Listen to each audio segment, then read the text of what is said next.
Hello everyone, कैसे हो आप सभी। आज एक्चुअली मेरे घर का काफ़ी सारा काम इकट्ठा हो रखा था, तो इसको फटाफट निपटाते हैं। तो सामने आपको ये बास्केट दिख रही होगी रेड कलर की। इसमें एक्चुअली ना मेरे वो कपड़े थे जो कि छुट-पुट जैसे रख नहीं देते, जैसे रुमाल हो गया, जुराबें हो गई, थोड़ा थोड़ा मतलब सामान था। और वो करीबन 7-8 महीने से वॉश नहीं किया था, मतलब साफ सुथरा कपड़ा ही रखा था। लेकिन बीच में क्या हुआ था ना, एक दिन बारिश आई थी और बारिश में थोड़ी सी बारिश का पानी लग गया इस बास्केट में, और उसकी वजह से थोड़ी थोड़ी सीलन आ गई थी इन कपड़ों में। तो इसीलिए मैं इनको ना अच्छे से ना सर्फ में से अच्छे से साफ करके निकाल दूंगी ना, तो इससे इसकी ना स्मेल जो थी वो निकल जाएगी। धूप लगा दूंगी कपड़े के, जरूरी भी होता है क्योंकि मेरे घर में, हाँ आपको एक चीज़ और मैं बताती हूँ। जो मेरे घर का जो आगे मैंने जो टीन का वो लगवाया था ना, बंद करवाया था, मैंने भैया को बोल रखा है फ्रंट से थोड़ा सा ना खुला करवा देंगे, एक खिड़की और बनवाऊंगी मैं, ताकि ना रसोई का वेंटिलेशन हो जाएगा अच्छा सा। तो काम तो बहुत होते हैं, अकेली हूँ, करती हूँ और करना भी चाहिए। बैठने से या पुरानी बातें सोचने से कुछ नहीं मिलता लाइफ में आगे बढ़ना पड़ता है। और जो बुरा टाइम होता है ना, उसमें हमें समझ आता है कौन आपके साथ खड़ा है, कौन आपके अगेंस्ट खड़ा है, और कौन आपको पसंद करता है, कौन आपको पसंद बिल्कुल भी नहीं करता है। तो मुझे तो सारी बातें क्लियर हैं अपनी लाइफ में। तो मुझे अभी बहुत कुछ करना है, क्योंकि अभी आप लोग कह देते हो कई बार कि आप भी शादी कर लो, शादी कर लो। तो देखिए, शादी से मेरी लाइफ अच्छी नहीं हो जाएगी, अभी तो नहीं हो जाएगी। क्या, पहले मेरे को फाइनेंशियली इंडिपेंडेंट होना है। मेरे ऊपर अभी कर्जा है, देखिए ज़्यादा, मतलब थोड़ा कर्जा नहीं है, ज़्यादा कर्जा है मेरे ऊपर। करीबन लगा लो मुझे 6.5 लाख रुपए का लगभग कर्जा है मेरे ऊपर। 6.5 लाख, 6.5-7 लाख। तो 7 लाख रुपए अगर मेरे सिर पे लोन है, तो मैं पहले वो लोन चुकाना चाहती हूँ। मैं कर्जे, एक तो मेरे ऊपर इतना पैसा मुझे देना है, देनदारी है, ऊपर से मेरे ऊपर जिम्मेदारी भी है बच्चे की। कल को मैं शादी कर लूँगी ना, तो वो जिम्मेदारी कोई और बंदा क्यों उठाएगा। किसी और की जिम्मेदारी कोई नहीं उठाता है, अपनी जिम्मेदारी खुद को ही उठानी पड़ती है। तो प्रैक्टिकल होके चीज़ें सोचनी पड़ती हैं, और मेरे ऊपर बहुत रिस्पॉन्सिबिलिटीज़ हैं और बहुत कुछ करना है। देखो, मैं शादी तब करूँगी जब मेरा ये लोन क्लियर हो जाएगा, जब मेरे ऊपर कोई कर्जा नहीं होगा, जब ये दोनों घर जो आपको दिखते हैं, इन दोनों घर को की रजिस्ट्री मैं करवा लूँगी। और रजिस्ट्री करवाने के बाद भी मेरे अकाउंट में कम से कम 1-1.5 लाख रुपया होगा खुद का। कल को मैं, पता है शादी के बाद क्या होता है, कल को आप प्रेग्नेंट हो जाओ, प्रेगनेंसी हो जाए या बीमारी शुमारी भी आ जाए, कल को किससे पैसा मांगे, है ना। जरूरी नहीं होता ना कि लाइफ में आगे कैसा भी टाइम देखने को मिल जाए, तो किसी के सामने हाथ फैलाना नहीं है और किसी से कुछ कभी मांगना नहीं है। और इतना अपना बंदोबस्त करके रखना है कि कल को ज़रूरत पड़ी, मैं खुद बीमार हुई, क्योंकि देखो आजकल ना बीमारियों का कुछ नहीं पता होता, कि छोटी उम्र में भी बड़ी बड़ी बीमारियां लग जाती हैं इंसान के ऊपर। एकदम से हर महीने का 10-15 हज़ार का खर्चा बैठ जाता है, कई बार लाखों रुपया एकदम से एक दिन में लग जाता है।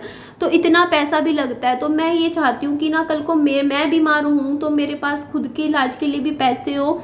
और अच्छी बात ये देखिए, मेरे मम्मी पापा का इस चीज़ में उनको टेंशन वाली लेने वाली बात नहीं है, क्योंकि मेरे पापा जी की ना सरकारी नौकरी थी। और उन सरकारी नौकरी में क्या होता है ना, कि अगर आप बीमार होते हो तो सरकारी खर्चा मिल जाता है। तो मेरे पापा जी की, मैंने आपको बताया हुआ है कि पेंशन आती है।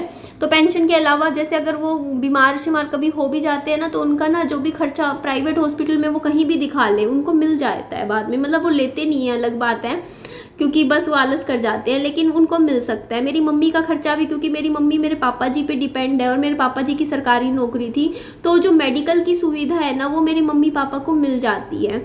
और ये चीज़ होती है। लेकिन मेरे को ये पता है कि कल को जैसे मेरा बच्चा बीमार होता है, विहान बीमार हुआ, अभी भी मेरे ख्याल से 5-5.5 हज़ार रुपये लग गए। 2 दिन एडमिट रहा, 2-2.5 दिन में देख लो आप, इतने खर्चा हो जाता है। बेड का ही इतना है, मतलब मैं तो जनरल वार्ड में रही थी अभी विहान को लेके, तो वहाँ का मैं आपको बता रही हूँ, एक दिन का खर्चा होता है बेड का करीबन 1200 रुपये, मतलब 800 रुपये, पता नहीं 200 किसी चीज़ के चार्ज होते हैं, 100 रुपये किसी चीज़ के, ऐसे कर करके 1200 तक तो पहुँच ही जाता है। तो मैं आपको ये बता रही थी, देखिए, और दवाइयों का अलग होता है। और मतलब बच्चे, मतलब बीमारी शिमारी में देखो आज के टाइम में ये है कि मुझे किसी से सुनना नहीं पड़ता, है ना। मेरा बच्चा बीमार होता है तो मैं तुरंत जैसे हॉस्पिटल ले गई, अपना पैसे निकाले ATM से, मेरे पास हैं तो मैं लगा सकती हूँ बच्चे पे। कल को मेरे ऊपर भी कोई दिक्कत बात आती है ना, तो मेरे को किसी से मांगने की ज़रूरत नहीं होती, क्योंकि अगर आप कमाते ना हो तो आपको रोटी के लिए भी ताना सुनने को मिल जाए। मतलब दुनियादारी ऐसी चीज़ है, मैं आपको बता रही हूँ कि मैंने बहुत से केस देखे हैं, अपने सामने भी देखे हैं और बहुत कुछ देखा है। तो उस हिसाब से मैं बता रही हूँ कि जो औरतें ऐसी हैं ना जिनके पति नहीं हैं और वो अपने मायके में अगर बैठ गई हैं, तो क्या पता ऐसा भी हो सकता है कि उनको वो रोटियां भी खा रही है ना, या कोई अपना जो ज़रूरत का कोई खर्चा भी कर रही हो, कल को कोई बात हो जाए, घर में झगड़ा हो, कुछ हो, तो क्या पता उस पर भी उसको सुनने को मिल जाए। मैं मतलब सोच के देखो कि ना एक लड़की के लिए बहुत ज़रूरी होता है। और इवन देखो, अगर पति भी कमा के देता है तो कई बार तो पति भी सुना देता है, ये बात हो जाती है। लेकिन इसीलिए कहते हैं कि ना आज के टाइम में लड़कियों का पढ़ना लिखना बहुत ज़रूरी है और लड़कियों का खुद फाइनेंशियली इंडिपेंडेंट होना बहुत ज़रूरी है। तो मेरे को पता है कि अभी मैं एक ना क्रिटिकल कंडीशन में हूँ इस टाइम।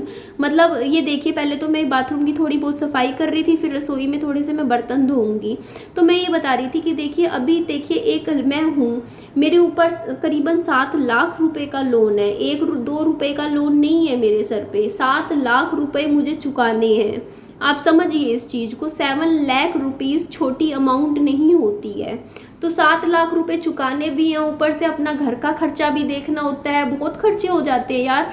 एक मतलब आप एक महीने में आप देखोगे ना, मतलब राशन, घर का राशन, बिजली का बिल, पानी, कुल मिला मिला के कुछ ना कुछ छोटे मोटे खर्चे, कुछ ना कुछ चीज़ खराब हो जाती है घर में, उसके ऊपर पैसा लग जाता है। तो ये लगा लो कि 10,000 रुपया तो कम से कम भी घर पे लगता ही लगता है, लग ही जाता है, हाथ में होना चाहिए घर पे। कुछ भी दिक्कत हो जाए, बीमारी शिमारी आ जाए, तो उसमें भी 4-5 हज़ार रुपये तो यूँ चला जाता है पानी की तरह। तो 10-12 हज़ार रुपये तो घर का ही लगा लो कि ज़रूरत हो ही जाती है। और इसके अलावा देखो, मेरे को अपने जो है पैसे भी चुकाने हैं, और उसके अलावा भी मुझे आगे के लिए कुछ पैसे बचा के रखने हैं। तो बहुत सी चीज़ें हैं, सोच के चलना है। तो अभी शादी नहीं कर सकती मैं, फ़िलहाल तो नहीं कर सकती, कम से कम भी अगले 1 साल तो मुझे कुछ नहीं दिखता शादी से रिलेटेड। कि मैं अभी क्या चल रहा है, 2022 चल रहा है ना, तो 2023 के एंड तक भी मुझे अपनी शादी नज़र नहीं आ रही है, क्योंकि मेरे ऊपर जिम्मेदारियां बहुत सारी हैं और मुझे अपनी पहले वो जिम्मेदारियां पूरी करनी हैं। तो उसमें मुझे टाइम लगेगा, मेरे को बहुत ही ज़्यादा, मैं 1-1 रुपया जोड़ती हूँ, कर रही हूँ कहीं से करा के, मेहनत करके, कि मेरे को पहले अपना जो मैंने दूसरा घर लिया है, मुझे उस घर के पैसे चुकाने हैं। बहुत से पैसे हैं, जब वो क्लियर कर दूंगी, रजिस्ट्री हो जाएगी, बच्चे के नाम नॉमिनी बच्चे को बना दूंगी, कि कल को मैं चली गई तो चलो मेरे बच्चे को प्रॉपर्टी मिले, बस ये है। और देखो कल को ना ऐसा है, देखो दुनिया, लोग बहुत लालची हैं। कल को कोई इंसान है ये सोच के कि यार इसके पास, मैं नहीं चाहती कोई मेरे से पैसे के लिए रिश्ता जोड़े, कि मैं ये नहीं कहती मैं बहुत लाखों रुपए कमा रही हूँ, पर थोड़ा बहुत मैं अर्न कर रही हूँ। तो कहीं ना लोगों के अंदर लालच होता है। अब मैं पहले वाली गलतियाँ अपनी लाइफ में दोबारा कभी दोहराना नहीं चाहती। पहले मैं बहुत सीधी होती थी, मैं बहुत शरीफ थी। मैं क्या करती थी, मैं जितनी मेरी नौकरी करके मेरे पैसे आते थे ना, मैं सिर्फ आने जाने का किराया रखती थी, बाकी मैं सब कुछ दे दिया करती थी, हाथ में दे देती थी ससुराल वालों के पैसा। तो वो अगर मैंने वो चीज़ गलती ना की होती और अपने अकाउंट में अपने पैसे रखे होते ना, तो कम से कम बुरे वक्त में मेरे काम आते। तो ये चीज़ से मेरे को सबक मिल गया कि कल को चाहे ससुराल कितना मीठा बोले आपसे, चाहे कितनी चिकनी चुपड़ी बातें करे, कितना अच्छा बोले, चाहे कुछ हो, चाहे आपका पति भी आपको बोले, लेकिन अपना पैसा कभी भी ससुराल वालों के हाथ में मत दो, हमेशा अपने पास रखो। क्योंकि बुरे वक्त में कल को आपके कोई बीमारी हुई, कुछ हुआ, तो कोई पैसा नहीं लगाता, सब हाथ खड़े करके साइड में हो जाते हैं। तो अपना जो इंतजाम होता है इंसान को खुद ही करना पड़ता है। यहाँ पे सरवाइव करने के लिए दिन रात मेहनत तो करनी ही पड़ती है ना। तो यहाँ पे देखिए, कूलर में से मैं पानी निकाल रही थी, क्योंकि यहाँ पे देखिए मेज पूरा ख़राब हो गया, इसको निकाल के फेंकना पड़ेगा इस मेज को, क्योंकि इस मेज की ना जो सनमाइका है ये पूरी ख़राब होगी। और ना इसमें जैसे हल्का हल्का पानी लगा होगा, तो इसमें ना तो हल्की हल्की छोटी छोटी दीमक लग रही है इस मेज पे, मैंने आज नोटिस किया। तो ये मेज ख़राब हो गई है, इसकी जगह मैं स्टैंड खरीद के लाऊंगी। तो देखो इस तरीके के खर्चे भी होते हैं, निपटाने होते हैं। तो अभी देखो मैं 30 साल की हूँ, मैं नवंबर में 31 की हो जाऊँगी, 3 नवंबर को। तो अगले साल तक मतलब मैं फिर अगले साल 32 साल की हो जाऊंगी। तो मैं 32 की एज में मैं सोचूंगी कि मुझे दूसरी शादी के बारे में। अभी 1.5 साल तो मेरे पास नहीं है टाइम दूसरी शादी का।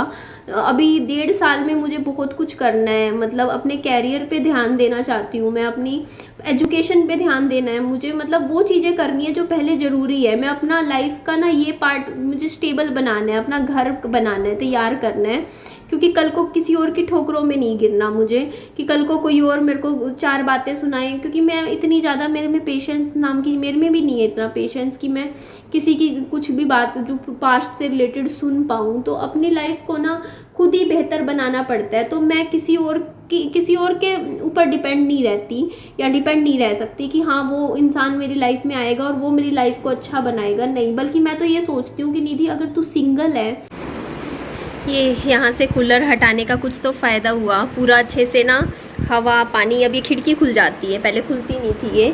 और पोछा देखिए मैंने लगा दिया, सफाइयाँ कर रही थी, अभी काम कर रही थी। मम्मा अभी देखिए थोड़ा सा आराम कर रहे हैं, अभी पानी आएगा 15-20 मिनट में, चेक किया अभी तो नहीं आया है। ये देखो बाहर से पूरी अब लाइटिंग अच्छी आ रही है ना खिड़की में। विहान सो गया है, रसोई का काम मैंने निपटा दिया, ये देखिए हो गया, पोछा भी लगा दिया। यहाँ पे ये बैग उस वाले घर में, नए वाले घर में जाएगा, तो सफाई का काम तो हो गया है। यहाँ भी देख लीजिए आप, पीछे भी मैंने ये देखिए, अब काफ़ी स्पेस आ गया है वैसे। ये सीधा मतलब यहाँ से हटा दिया ना वो अलमारी सी, तो और ये वाला रैक पहले इधर रखा था, अब कोने में जचा दिया, उसकी वजह से यहाँ पे भी काफ़ी स्पेस बन गया है। तो मैं बता रही थी बस, ये देखिए पोछा लगा दिया मैंने कमरे की। ये मेरा कुछ पार्सल आया है, मैंने इसमें रख दिया, अभी नहीं देख रही मैं, बाद में देखूँगी। तो बाथरूम भी कर दिया था क्लीन मैंने, देखिए बाथरूम की क्लीनिंग हो गई है। इसे मैं हमेशा बंद ही रखती हूँ बाथरूम को। मम्मा अभी कर रहे हैं आराम, बाहर का अभी बिल्कुल नहीं हुआ, क्योंकि पानी आएगा ना तभी सफाई होएगी बाहर की। ये दिखा देती हूँ मैं आपको, हाँ अभी काटती हूँ मम्मी। ये देखिए यहाँ से ना कूलर हट गया है और ये वाला मेज ख़राब हो चुका है, इसको डिस्कार्ड करना है। मम्मी कह रहे हैं इसको बाहर अभी धूप में रख दिया है, इसमें दीमक लग गया है, दीमक भी है और हल्का फुल्का पानी लगा है, क्या है सनमाइका ख़राब हो चुका है इसका। तो यहाँ पे आप देखिए कूलर को साइड में रख दिया, क्योंकि अब गर्मी इतनी नहीं है कि कूलर की ज़रूरत नहीं है, तो कूलर साइड में रख दिया है। अभी मैं आपको दिखाती हूँ, रुकिए। अभी फ्लोर साफ़ नहीं किया, ये देखोगे ना आप, अब ये देखो कितना स्पेस निकल आया। अब स्ट्रेट ये सीधा खुला एरिया बन गया है। अब अभी ये फ्लोर इतना गंदा इसलिए लग रहा है क्योंकि देखो मेरा कपड़े भी मैंने आधे धोए, बस धो दिए सारे, पानी में से निकालने हैं। अभी पानी नहीं है, देखो ना, अभी पानी आएगा, तो जब पानी आएगा तो क्या काम करने। यहाँ पे जितने भी आपको कपड़े अभी दिख रहे हैं ना, अभी 15-20 मिनट में पानी आएगा। ये इसमें से 80% कपड़े धो रखे हैं, बाकी हैं जो धोने के वो मैं धो दूँगी। तो ये सारे कपड़े धो के मैं इनको सुखा दूँगी, और फिर जब पानी आएगा ना तो मैं क्या करूँगी, यहाँ से लेकर मतलब ये पूरा एरिया पानी से अच्छे से क्लीन करूँगी, और ये पीछे वाला एरिया भी सारा क्लीन करके साफ़ करूँगी मैं। पर पानी नहीं है, अभी नहीं कर सकती, बिना पानी के नहीं होगा, क्योंकि फ्लोर पे ना ये सारा पानी से 2-3 बाल्टी ज़मीन पे गिरूँगी ना मैं, तो ये सारा निकल जाएगा ख़राब। क्योंकि आज कूलर का भी हमने सफाई करी ना, कूलर में से पानी निकाला है, तो इस वजह से ये ज़्यादा मिट्टी सी सब हो गई है। बाकी जो बचा हुआ पेंडिंग काम है वो मैं कर लूँगी ऑफ कैमरा। ठीक है जी, चलिए इस वीडियो का लेकिन हम यहीं एंड कर देते हैं, और लाइक कीजिएगा, चैनल को सब्सक्राइब। और मेरी थ्रेडिंग कितना टाइम हो गया ना, कितने महीनों से नहीं बनवाई, इसको भी टाइम लगेगा तो बनवा के आऊँगी। ठीक है जी, चलिए अपना ध्यान रखिए, खुश रहिए। मेरी वीडियो अच्छी लगे तो लाइक कीजिएगा, चैनल को सब्सक्राइब, और दोस्तों में फ्रेंड्स में शेयर कर दीजिएगा। और ये देखो मीडियम साइज़ की टी शर्ट मंगवाई थी, और ये भी कितनी लूज़ लग रही है। मुझे लग रहा है अब मुझे स्मॉल साइज़ ही मंगवाना पड़ेगा अगले महीने से देखते हैं। स्मॉल साइज़ 2 महीने बाद स्मॉल साइज़ आ जाएगा मुझे। ठीक है जी, चलिए अपना ध्यान रखिए, बाय बाय, टेक केयर।